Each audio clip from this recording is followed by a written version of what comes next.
Well, hello. So today I'm going to talk about the secret of life. Yeah, I'm going to reveal the secrets of life to you.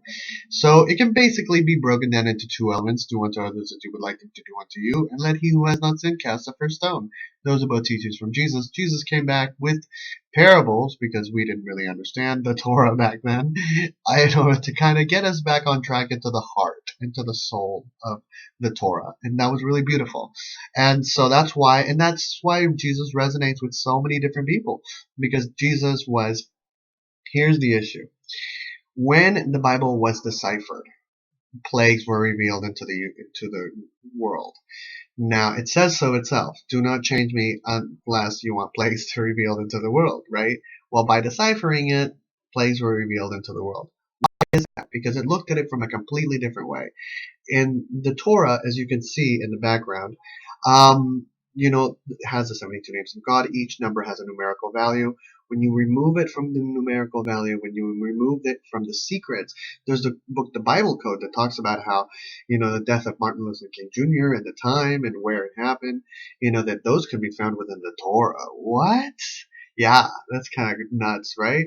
But some people argue that, similar things can be found in other contracts, but I argue that the light of the creator speaks in many different ways.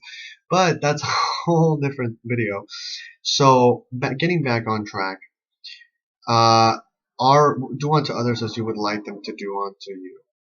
Uh, what does that mean? So Jesus was painting the bigger picture. That's why it's important to go back to the heart. Jesus brought the heart of the Torah, and at the end of it, and you've got the soul of the Torah was brought forth by Moses. So together they bring forth, hopefully, what can inspire us to move beyond the shell for people who are atheists, people who have been shunned from religion, and people who religion has been used as a weapon. If someone uses a knife on you for several lifetimes, eventually you have a spiritual traumatic experience to the knife. And that's basically what has happened throughout our spiritual history. Now, reincarnation. Yes, there is such thing as reincarnation. Some people will be like, no. Of course there's reincarnation, because the light of the Creator loves you so much that you're infinite. You're an infinite part of the light of the Creator. So there's no way that it's this weird dichotomy that you exist within the light of the Creator and the light of the Creator exists within you to different various degrees and different people. And you can increase those degrees of level, like, when people have children and they see their children running, that's why Jesus hung out with children, because children have that spark of love, that spark of energy. So when you see them running, and it's like, it's totally cool, because you feel that spark, that initial soul spark. So, reincarnation. How do we address reincarnation? Well, it's your birth date was placed. If you look at your astrological chart, it'll tell you what you're here to fix. Why would you come back? And sometimes you don't come back in this reality. There's an infinite amount of planes of reality that exist within realities and outside of realities. I don't know if that makes sense. It's almost like a cube, and then within the cube, there's there is a Game of Thrones reality that you people can step into and go and actually exist. People are, what? What is he talking about? A Transformers reality? Of course. Everything that you can imagine exists. Because when you sleep, the light, the electricity, the soul can travel through. It actually, for many people, it travels through. There's a particular gland inside the brain that is kind of a gateway into different realities. So it goes, and it's in there. And because time and space, there is no such thing as time and space, it's able to just experience that whole different reality. Now, why is it able to experience the whole different reality? Because we're here to learn from that particular reality that we are closest to resonating. So sometimes it could be a nightmare. And it's like, why are we getting a nightmare? Well, in order to find out. Now, when it comes into dreams, you should only tell people that you love and that have studied dream deciphering. I know. Never tell everybody your dream. Never. Hey, Aaliyah. I know. Aaliyah should have never told everybody her dream. So that's just a little cautionary tale about telling people their dreams. Aaliyah told people her dream about death, and it manifested itself. So spirits, I mean, it gets into deeper elements. Do people leave? Do people stay? Are people angels? Do they have changed forms? Everything, light never ends. Light, the soul never ends. It doesn't, people say, well, it goes to hell and there's fire. Is there a fiery underpit place where people can go to? Yes. But what about pyromaniacs who love torture? Would you send them there? No, you'd probably send them into a very cold room where you can't get out. you know? I don't know. So those are, you can't pigeonhole things into a specific. Now, what is the burning? The burning of the hell. The burning of the hell is when you experience any kind of like, you know, test. You're experiencing a test. You're something that shakes you, that moves you, and it's like, why is it moving you? Because you've made a particular choice that has allowed you into that particular reality. So now you have to let the burden happen and know that it's for your own good and for your own growth. Now, now there isn't one particular answer, so I cannot tell you that's just like an umbrella kind of thing. Your soul is your own teacher. You can have teachers, you can have people kind of guide you and help you and resonate for you, but ultimately it's your soul and what you think. That's why I personally love Kabbalah, because at the end of the day, it's you and the Creator. There's no priest, there's no rabbi, there's no teacher, there's no nobody. And the constant process is that it's you and the Creator, and the Creator is not just out there, but the Creator is everywhere in things and in things like this. I'm trying to think of things like this. It's in everywhere. And also, it's in mostly in human beings. The light of the Creator definitely resides in human beings. And so, if you want to see your level of understanding with the light of the Creator, look at your level of understanding with people. I think that that's a really genuine way to understand that.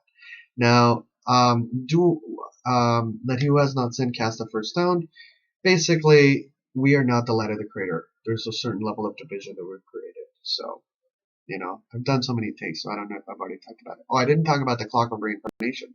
Basically, when you come back, if you do your astrological chart, alabe.com, ALABE.com, I'll include a link at the bottom. You can do a free chart in the right-hand section, and you map out where everything was. You should know what time you were born and where you were born, and it maps out where, like, my rising is in Aries, my sun sign's Aquarius. Sun sign is like you're either Pisces or Taurus. My moon is in Libra. So you have various other different elements than just the one sign. People are like, oh my, this is I'm Aquarius, but I'm not an Aquarius-like person.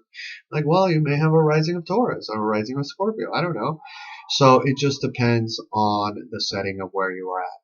So that's the clue that you gave yourself that you needed to fix. So I know when I look at my chart and I look at myself as an individual, I'll be like, oh, okay.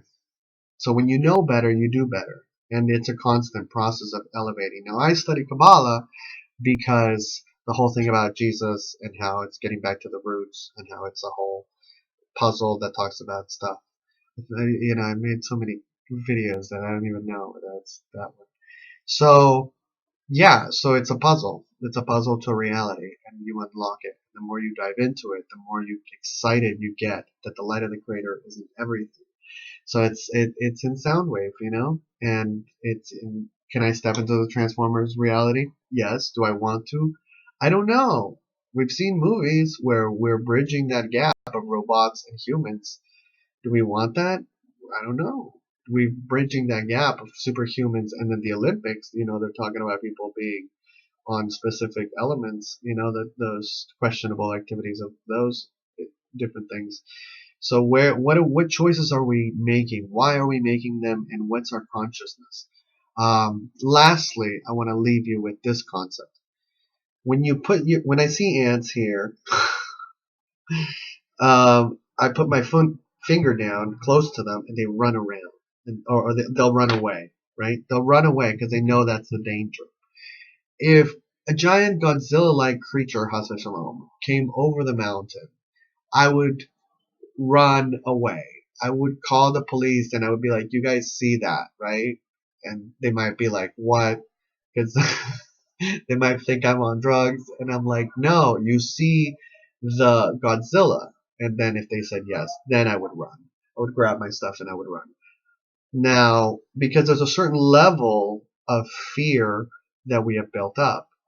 And what do we think about the earth? You know, when we think of if the ant is this small, we're this small in comparison to the entire earth. That's what I love about Transformers is that there's Unicron. Unicron tries to eat other planets. And then there's also Cybertron. A little reveal there. Cybertron, it's Max, the Fortress Max, no, something, but he turns into a thing. I forget the name of it. But he turns into a planet too. Cybertron turns into an actual robot and fights Unicron and beats him. Yay!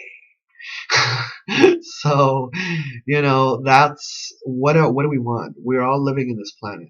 We're all either unified or separated. And it is our separation that is going to bring us downfall. But it is our unity that is going to make us great again.